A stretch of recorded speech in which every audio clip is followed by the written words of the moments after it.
Hey, what are you doing? So I'm Darden Smith, and you know what time it is? It's time to watch Time to Connect.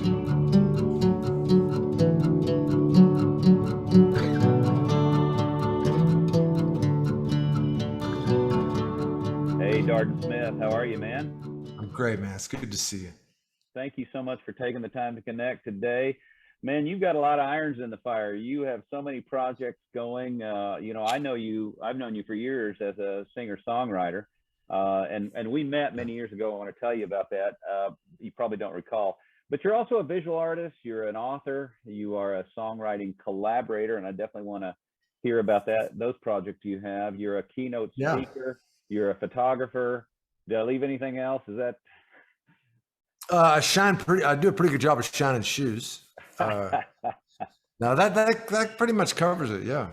Yeah, right on. Well, I think that's one of the things for me anyway that is a lot of us have figured out. It seems like when I was coming up, people kind of chose something and just did that. And I know there were exceptions, but and maybe Dylan in many ways has shown us the way there as well when he started making art. And but I just think that we live in a time when it's maybe easier to do that and to not be stuck into one sort of genre. Is that something that has always been with you, or something that's evolved, that kind of multimedia? Well, as far as the visual art part, I've been doing that for a long time. I started teaching myself to draw when I was starting about 30, 28, 29, 30, something like that. I used to draw when I was a little kid, but I'm left-handed, so my drawings were really strange and kind of lopsided, and also I don't know, I just used to do these weird drawings, and grew up in Brenham, so I'm right down the road from you, and That's right. Yeah. but yeah, people used to tease me about my drawings when I was a kid, so I quit drawing because I didn't want to get teased. And I didn't really draw anything until I was like 29 or 30. And then I kind of just started teaching myself to draw. So, but I never showed anyone until it was about 4 years ago, about 2018. I put a book out called The Habit of Noticing. Yeah.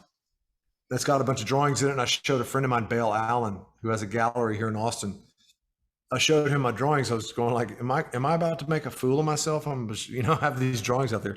And he said, let's do a show. So that was my first art show for a gallery show. And so that's kind of new for me, but I've been doing other things for a long time. I love writing songs. And that's where I come from. Definitely, that's the kind of the core of everything. Even drawings, even the core of drawings is the same as the core of songs. It's about seeing something and making something from it. Mm-hmm. Mm-hmm. But I started branching out a long time ago in the late 80s. I started doing these. I started collaborating with a dance theater company. I did 3 full evening works with a dance theater company. I wrote a symphony like in 2000. Like 1999. I wrote a symphony. I've done all kinds of different stuff. And so doing other things, other kind of mediums, even though those were all, music related, it's been something I've been interested in a long time. And quite frankly, I think that most artists, I think most everyone, but especially artists, are generally able to move between mediums more fluidly than they think they do, and than people expect them to. And a lot of music, you'll find, I think if you look around, started asking around, a lot of musicians draw, or musicians draw or paint, do visual art. A lot of musicians are really good cooks. Hmm. They're really good with food because we eat on the road. That's what we do. We eat, and we eat, and we do. That's one of the ways we find joy. So, but you'll find a lot of chefs are great musicians, and you'll find a lot of painters play music, and Mm-hmm. so there is a blend in those mediums, turning it into actually something that you spend time doing, and as a part of your work. That's a different thing. But as far as the doing of it, that's been going on for a long time. Yeah. Right on. I had a kind of a similar thing with painting. I dabbled in painting over the years, but I never thought of it as something that was serious in any way. And about 5 years ago, I just started messing with it, man. And fast forward, I've sold probably 30 paintings in the last couple of years, and it's become Good this for little you, man. thing, and I'm really enjoying it. But it's not as important. I do consider it a sideline to music for sure.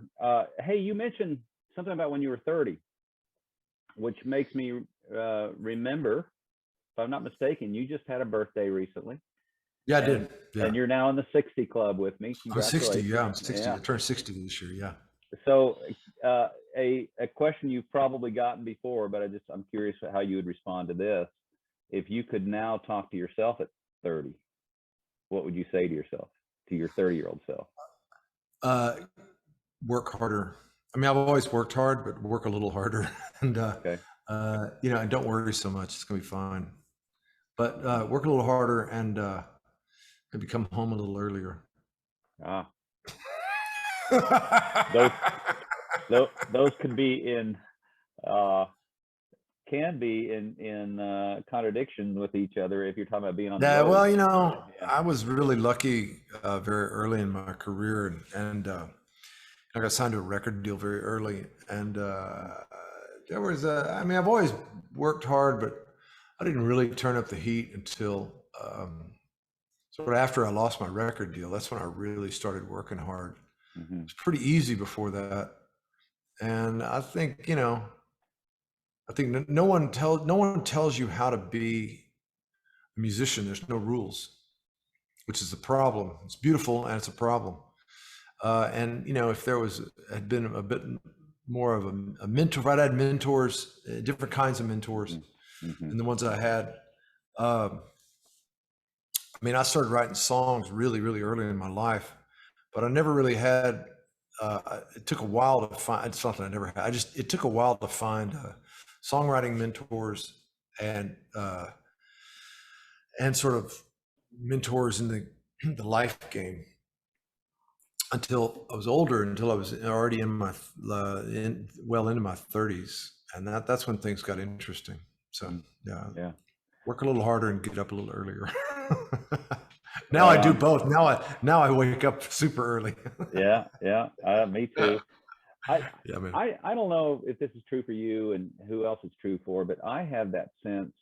I'm about to turn 66 myself, and there's this feeling, you hope you have plenty of years left. It's not like, oh shit, but you do see the end of the light at the end of the tunnel a little more clearly. You do feel your mortality a little bit more, and maybe there's a little bit of an urge to leave something behind.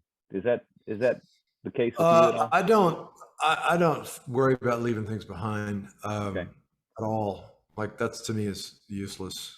Okay. It's not a useless thing. I mean, we all want to do that because the fact is we leave things behind anyway. So you have to just. I worry more about the present and just doing the work. I don't worry about. I do think about mortality, and the last couple of years have sort of slammed it in my face. Hmm. And Yeah. Yeah. with the pandemic, but also with my mother passed away about a year ago, and all those things together, and getting older, starting 60s, my kids grow up, and I love it, man. I don't think it's a bad thing at all. It does make me want to. It makes me want to turn up the heat, not because I have to, but because I get to. Yeah. I mean, Yeah. lead a pretty blessed life in that I have a lot of creative freedom, Hmm. and I have a lot of the ability to choose how I spend my time. Not everyone has that, That's right. Yeah. and so I think if I don't really go for it, it's a real crime. Yeah, I You think know, that's a better way of looking at it. It's not so much leaving what you leave behind as it is just sensing that you only do have so much time, and that you're fortunate to have it and you should use it wisely. I like that. absolutely. So your newest release, Western Skies, is a really cool thing. I listened to the Audible version of it today. Well Thank done, you. man. It's really really beautiful. I'm curious. It is a multimedia thing with songs, stories, and or narrative anyway, and photos. Is that something you plan to perform or have done or will do in terms of maybe I'm spoken actually turning word? it into a one-man show.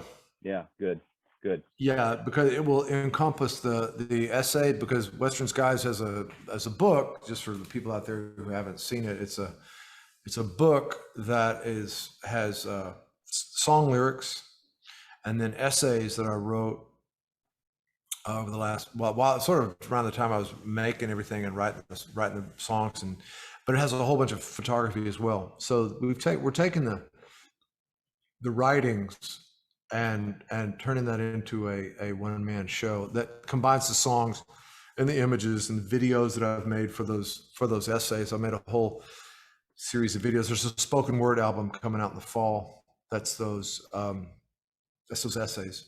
Yeah, fantastic. And That's great, man. so it's yeah, and that there's a whole body of videos that's coming out that I've made to go along with that. So it's yeah, and the one man show is really fun. Really Yeah, that's gonna be cool. well, it's gonna be fun. Whether or not it'll be how long of legs it'll have, who knows? But it Yeah. sure is fun. Yeah. Yeah, I'm sure you don't worry about that. Yeah, as you say, you do the work and Well, of course we worry about that because we all have to make a living as well. That's the thing right, about having creative freedom. You also have to right, make a living. And right. so you come up with these projects, and if you only think about the art part of it, it tends to minimize the amount of projects you can do Yeah, because you have to sure. pay for things. And you have to have a place to work and a place to live, and so you got to think about that other stuff too.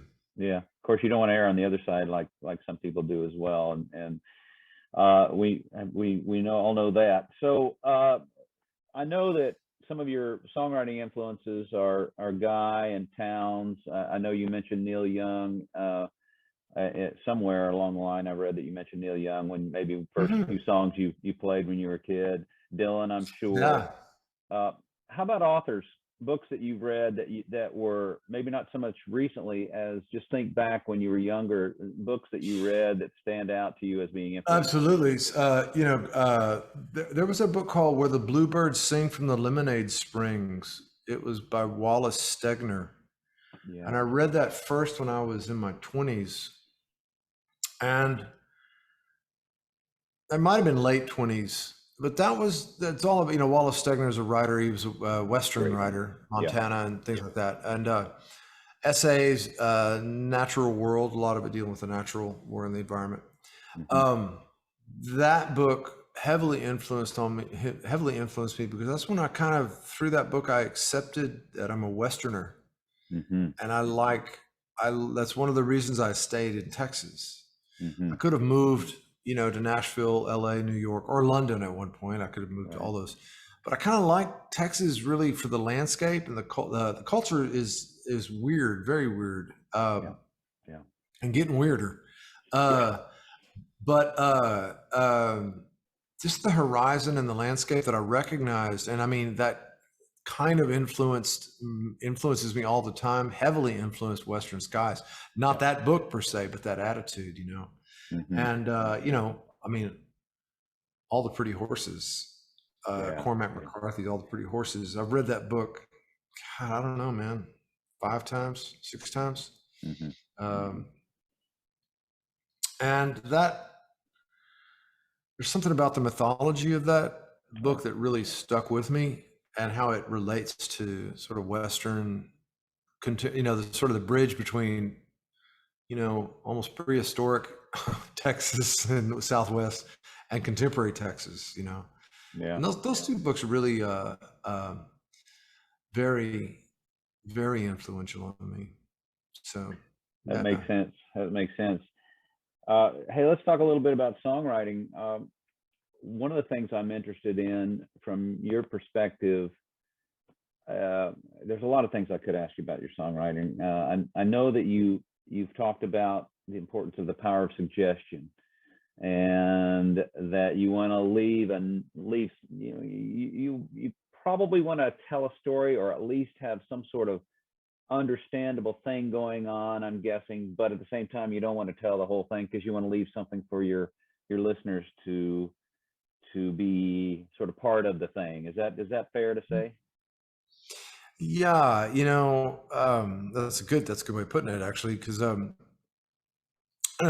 like I grew up definitely in the sort of Texas Mhm. singer-songwriter school. That was how, I didn't know any songwriters growing up. I didn't know any musicians. I didn't meet a professional musician really until I was about 19. It Wow. was just going to shows Mhm. and listening to records, but that's how I learned how to write, was imitating those folks at Guy Clark, Townes Van, Willie, John Prine was also in that Oh world. yeah. Sort of the Yeah. singer-songwriter. Dylan was a big deal. But it was only later that I just learned how to write in the sort of more pop song kind of format. And I listened to that music. Elvis Costello, I heard Elvis Costello and Nick Lowe when I was in Yeah. college. And that just, I was already into things like the Pretenders, and I love pop music. I've always loved pop music, but I didn't know how to play it because I wasn't, I just didn't know how to play it. Hmm. I knew how to play country music. That's what I knew how to play. Hmm. Um, and so it's one thing to listen to that, but then understanding how to write it. And in 1988, I started collaborating with a guy named Boo Hewerdine, Yeah. who lives in England. And we started our collaboration in England. And what was amazing is that the same way that Guy Clark and Townes Van Zandt and that kind of music, Willie Nelson, and just country music um, was my bedrock. His bedrock was pop music and the Uh, Beatles. And yeah. so when we collaborated together, he was fascinated by the way that I wrote songs, and I was fascinated by the way he wrote songs, and he understood the chord changes and the rhythm and the way that the chords fit together and the way songs fit together and the different way of writing that, as opposed to laying everything out. And Hmm. in a lot of uh, sort of the singer-songwriter songs, like you tell the story and you tell them exactly what to think. Hmm. And the more pop song format is more open-ended, Hmm. where you make this you sort of paint in some broad strokes with enough detail where they get the idea, but you don't want to lay it out. And in some ways, in my mind, it's a way to create a somewhat larger picture. Hmm. And I became really fascinated with that. And there's a tightrope between those two that has been sort of a goal of mine for the last 30 years, is how to walk that tightrope. Hmm. And at the same time, I my natural instincts always lean back towards the more folky. Hmm. I mean, there's songs on Western Skies that are, they're very traditional song, and I love that. There's songs on my last record. There's a song on my last one called Everything. The album was called Everything, but the song Everything, it's like, it's not that different than something I wrote when I was 25.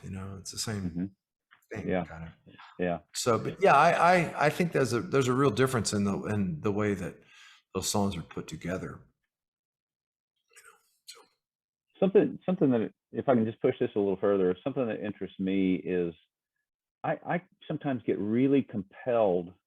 It's this way in art too. Sometimes the paintings that really compel me are the paintings I don't understand.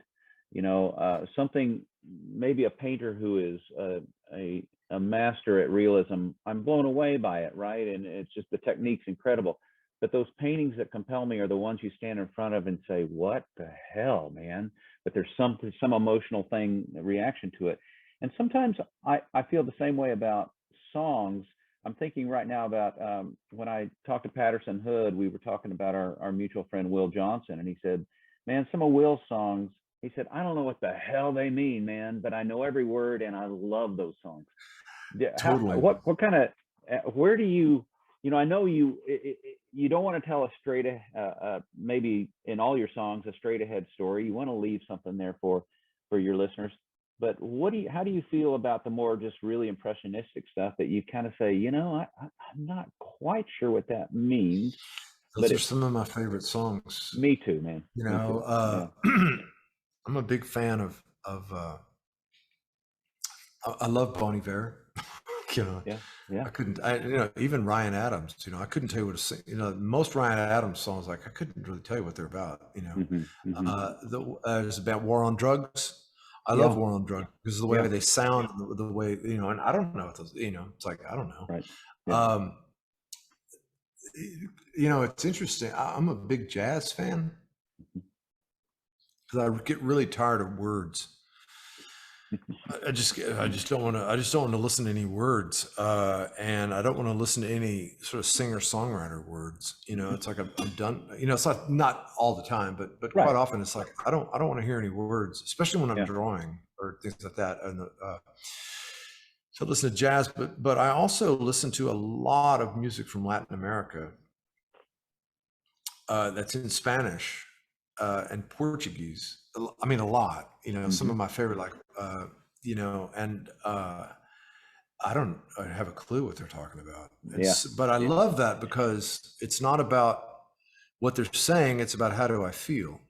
And at the Yes. when I'm listening to that, either I dig it or I don't. And I think as the longer that I've gone on as a professional musician, the more I need to, yeah, it's almost work sometimes. I know professional musicians who don't listen to music because it's work. It feels like work. And so how do I get back to keeping music sort of fresh? Well, I need to kind of get into music and I don't know what they're talking about Mhm. so that I don't want to feel challenged all the time, but I want Yeah. to be able to let it wash over me Yeah. without being able to critique it. That makes sense. And yeah, I just want to sit there and enjoy it. So yeah. One of the things that I've said for years is that being a professor, that I've learned myself, is that if you want to learn something, teach it, right? And Right. I don't know how much teaching you do with your songwriting, but I know you have several really cool projects. The Songwriting of Soldiers projects. What an Mhm. amazing thing. I hope Yeah. you'll talk a little bit about that. But I wonder, in that process of of having to explain something to someone, how it's done, and collaborating with them and drawing them out, if that makes you a better songwriter. Well, there's two things. First up, the Songwriting with Soldiers project, which I don't really do that particular. I'm not a part of Songwriting with Soldiers anymore. I started it with a friend of mine a long time, almost 10 years ago. Yeah.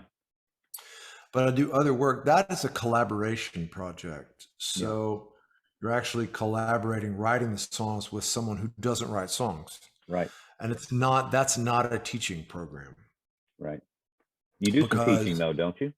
I do some songwriting workshops and things like that. Yeah. Um, and what I find is that I really like that. I like it. What I'm really interested in is helping people access a broader creativity in their life through songwriting and get a lot because you get a lot of people who are in their 40s and 50s and up who want to write better songs and they have this dream of becoming a professional musician. So you need to stop them from thinking about Hmm. that and just be more creative and write better songs. That's cool. Yeah. What I really love doing is, the collaborative work. Like I do a lot of collaborative work now with frontline healthcare workers. That started during the pandemic. I do a lot of work with companies actually, helping people write songs to solve a problem or Wow. tell a story or to solve a problem. And I find that fascinating. Yeah. And it's great to work with people. You do that with work with people that don't write songs. And that stemmed from I stumbled upon this for myself, but I'm actually really curious about what can happen writing songs with people that don't write songs. I'll do the songwriting part of it, but what I need is your story. And it's like we have a cup, here's a cup, nice Yeti cup. You put your story in that cup. I'll put my story in that cup, and we'll make the cup full with something that could only happen with your story. Hmm. And if we make that story about a deeply powerful moment in your life, whether or not it's traumatic or not, you can get that story out of you. And that's the best thing about songwriting and the best thing about art is pulling that story out of you. And so in that way, the songwriting craft is the service gig. You know, like, I look at music as a service gig now. I'm here to serve. Yeah. And I'm here Nice. to, in that situation, I'm here to serve their story. And in that way, it's never boring. I'll tell you that much. And people will tell you the most amazing things. And I love that work. It's work it's kind of never ending. That work will never, there's not an end to that. It has nothing to do with the music business, which is beautiful. It's all about music. Yeah. And so and then the teaching part of the creativity workshops, the other things like that. Those are great. I love them, you know, and so that both of them together, it all fits together. Yeah. Right on. I dig it. Yeah. Well, man, time is getting away. I can't believe it's already 30 minutes in, and I want to respect your time. And I know you agreed to play a song for us, which is fantastic. Yeah, man. Let's take a few minutes if we can before you do that. Oh, And let me. I got time. Good. Yeah. We'll take a little more time. Um, I want to hit you with some kind of rapid fire questions. Yeah, sure. How do you stay objective with your work? And that could be How do I stay? that could be a How do long I stay drawn out. objective? Yeah, that could be a long drawn out answer. I understand, but the idea behind some of these questions are, just Don't think about it. And also, I don't think about it. And also, I listen to my peers. I listen to I have my peers, my team, you know, that I listen to. Good. Who would you like to share a stage with that you have never shared a stage with? Who would I like to share a stage with? I've never shared a stage with. I don't know, man. Jackson Brown. Okay, yeah, that'd be a good one. What's the secret sauce to a happy, fulfilled life? The secret sauce to a happy, fulfilled life, I think, have something to believe in and serve something bigger than yourself. Yeah. And know the difference between following a dream and jumping off a cliff. Yeah, that strikes home, man. Thank you for that. Okay, what about Bob, as in Dylan? How do you and that's a topic we could probably talk about for an hour, but just in a real high level way, how do you think about Dylan? Well, Dylan is like he's not only Mount Rushmore, he's the Rocky Mountains. You know, it's like kind of like where would I probably wouldn't be here without Bob Dylan. Right. He spun my head around so bad. When I was 16 years old, I heard Simple Twist of Fate one morning before school, and it was like literally I sat on the edge of my bed with one shoe on and one shoe off, staring at my stereo. The radio was playing Simple Twist of Fate. And I was just thinking, how did he do that, and what is he doing? He told the end of the story first, and then it goes back and fills in these crazy. It's like, what was that? And so it's everything, you know, so much about what it is, but the thing like Dylan, Miles Davis, you know, Picasso, guys like that. Like, I don't love everything Dylan does. Right. You know, he's done so much, but it's not really up to me to love everything he does. I love the concept of Bob Dylan. I've never seen Bob Dylan live because I don't need to. It's cool, you know. But I know he's done great shows. He's done a lot of bad shows, but I love the concept of Bob Dylan. I mean, Bob Dylan was a key driver in Western Skies because I was listening to Murder Most Foul off that record, you know, Dangerous, Rough and Rowdy Ways. Yeah. I listened to that whole record while I was doing these drives out in West Texas. And I was thinking, God, this guy's he's 86, 87. I don't even know how old he is. Crazy. And he's doing this incredible work. So maybe I could turn the heat up too. You know, maybe I could work a little harder. If Dylan can do it, maybe so can I. So yeah, it's massive. It's everything, you know. Yeah. Yeah. What pisses you off? What pisses me off? Yeah. Not much, man. You know, it's like now, I think, insensitive people, Hmm. people who take advantage of others, Hmm. really, really just, it really, I don't get it, man. And people who can't get behind the simple act of loving someone as themselves Yeah. Yeah. and forgiveness. That I feel like that's it's a challenge for me to understand how people can do that and be hateful. Yeah. So it's a problem. Yeah. That's, yeah, I'm with you, man. So, uh, let's see. A lot of questions I could ask you here. One, oh, I wanted to tell you when you and I met. You probably don't remember this, but it was in Big Bend National Park. It was probably mid to late '90s. Big Ben, Yeah, Big Ben. Wow. it was mid to late '90s up in the basin, and somehow you got connected with a group that we knew, and we sat around the campfire, so to speak, and actually Oh, even went over. cool. We even went over to the springs over there on the river. Is Big Oh, Bend wow. is Big Bend a place you've returned to a lot over the years? Well, yeah, a lot. Yeah. I go to Big Ben. I mean, Western Skies was written. I've been going out there for years. I had put out a record called Marathon that was all Right. about.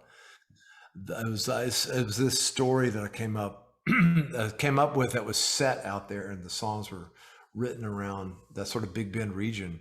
And then Western Skies, a lot of it was written out there. The photographs were all taken out there. So yeah, that part of the world is pretty big for me. It's deeply ingrained. James Evans' book of photography, Big Bend, it's huge for me. That book was amazing. I don't know if you know about James I Evans, don't. but Yeah, yeah, you should look it up. He has I the will. James Evans gallery out there in Marathon. But yeah, it's a big part of the world. Right on. Yeah, it's a place I try to get to at least once a year. Every year, Yeah, it's it's a great. magical place. How do you recharge when you're exhausted? Do you have a particular method, or is it just something you just Yeah, get away from things? I'm in a really great, I'm really blessed. I'm in a great relationship, and I like hanging out with my, I like hanging out with my family. I just Good for dig you, that. man. I love cooking. I love reading, chilling out. I wake up every day. I made a commitment about 15 years ago to have a guitar in my hand within 10 minutes of waking up. Yeah. So I start my day with something that makes me happy every day. It's kind of like essential. It's like a meditation thing.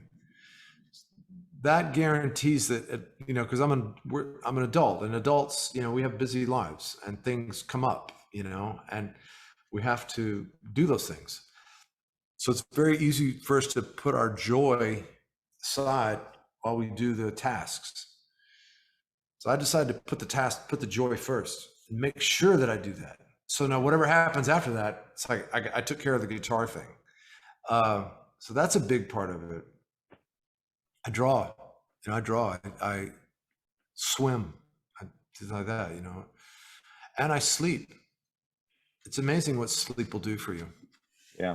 I think most people don't get enough sleep, and I think I don't get, and none of us do. In the modern world, it's like we don't get enough sleep, but every now and then, you got to sleep, man. yeah, I I used think to travel. I used to travel to recharge. Now I go home. good for you. Yeah. Yeah, I think the research is telling us too that we don't sleep enough, and I sometimes teach a group who with a company, an international company, and some of these guys go to bed every night with their cell phone next to their bed, knowing as they fall asleep that if that phone rings, because they have coworkers and clients all over the world, that they've got to get up and answer the phone and be present for that phone call, whether that's midnight, 2 o'clock, 4 o'clock. And I would contend you're not really sleeping well if you're falling asleep with that scenario. No. No. Yeah. No. No. No. Let's see. What most memorable show you can recall playing? And I'm sure there's a lot, but any of them stand out Playing.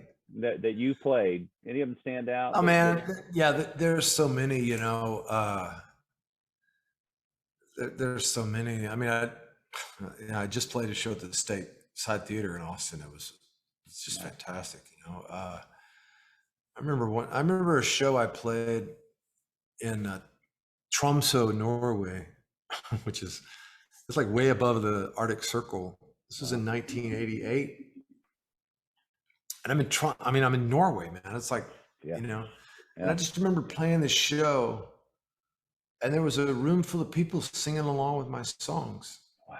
and I was like, wow, like how did that happen? It was really crazy. And I remember turning to this guy who played drums with me at the time, and I turned to him, and he goes, check it out, man, check it out. And so Yeah. that's really beautiful. I played, um, I toured Germany with Joan Baez a couple of times, opening Geez. for Joan.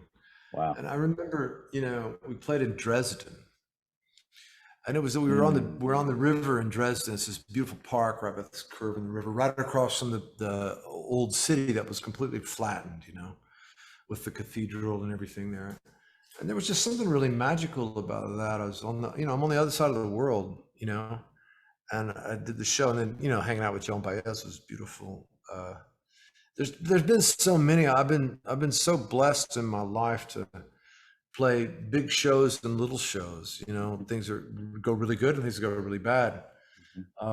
And anytime you get to do a show, there's something magical that happens if you allow yourself to see it. Yeah. Yeah. Fantastic. So yeah, All right, man. Two more questions, and then, if you will, yeah, play a you song for bet. us. So, Yeah, what happens when we die? What do you think? or we die. Do you I think think? there's an after. I think there's a. I personally think that we come back in some way. Okay. So I think it's really important. I think it's really important to pay attention now. How we live is how we die. And also, what happens when we die? Most of our stuff goes to Goodwill. I think that's a really important thing to remember. Most of your stuff that you surround yourself with, Yeah. Yeah. people aren't really as fascinated by it as you are. Yeah. And so, let it go. Yeah. Yeah. Start cleaning out your closet early. Do your kids a favor. Yeah. My mother lost all of her stuff in Hurricane Harvey. It was such a blessing to us. We I didn't have to understand. clean. We didn't have to Yeah. get rid of her stuff. She Yeah. got, Hurricane Harvey took it, and yeah, it was a lot of cool things were lost in that, but most of the things that were lost in the hurricane, my mother loved him, but even after it was gone, she didn't miss it. Yeah. It was great. It Yeah. was a great lesson. She goes, yeah, most of that stuff. She goes, she didn't even remember by the end of her life, she didn't even remember what she'd lost. It was a fantastic lesson. Just like, hey man, it's cool to have stuff. There's nothing wrong with that. But Yep. remember that it doesn't mean anything. And at the end of a life, all that matters is love, Yep. who you love and what you did, Yeah. That's beautiful, and it leads into my last question, which is, when you are dead and gone, what do you hope people say about you? I don't really think about it, man. I mean, it's really crazy, but that's the last thing I think about because it doesn't matter. And I really don't think about, I just don't think about it. It's like they can say Yeah. whatever they want. And also, no matter, I think it's really important or not important. It's something I remind myself of is that if you walk through cities like, say, London, you walk through London. First off, London was built on top of itself. It rolls over on itself. It just rolls Mhm. over. They tear it down. They build it up. Build it up. Millions of people have lived right where you're walking. There's plaques on the wall. There's plaques on the walls of buildings. I said, this person lived here. This person lived here. This person lived here. Nobody knows. It's like, yeah, it's cool. It's a great little thing. Mhm. I don't know who they are. Yeah. And so just live now. Live now. It's all about now. Mhm. And what happens afterwards, like I don't care. And really not many people do. It doesn't matter who you are or what you do. Not that many people are going to remember you in 50 years. I'm curious if you would answer the question, differently, if I said, what do you hope people say about you now? And by that, I don't mean the mass public. I mean, the people. I don't really even think about that. It's like, Okay. because I just hope that they, man, it's like, listen to some music. I hope they think I'm a nice guy, a good guy. Yeah. Be there for my friends. I love my family. Yeah. I don't really think about, as far as my work, about what people think about me. I don't really, that's a, years ago, I was on the road with Emmy Lou Harris. It was my first big tour that I ever did.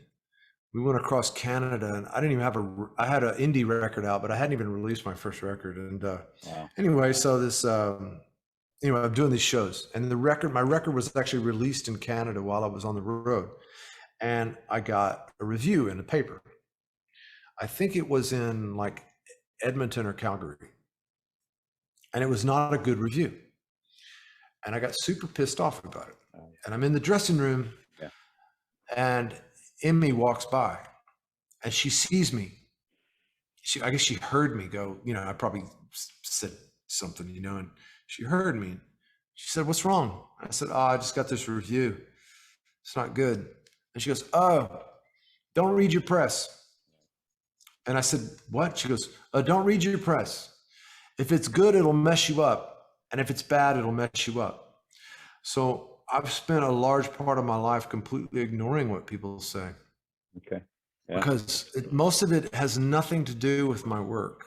It has more to do with the person who's saying it. Yeah. So it's like, whatever, just do the work. Hey, Darden Smith, thank you so much, man, for taking the time to connect. I really enjoyed talking to you.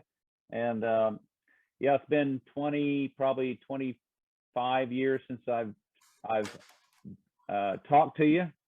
I hope that in person. I hope to see you again sometime soon. All right. Thank you so much, man. Take care. Bye-bye.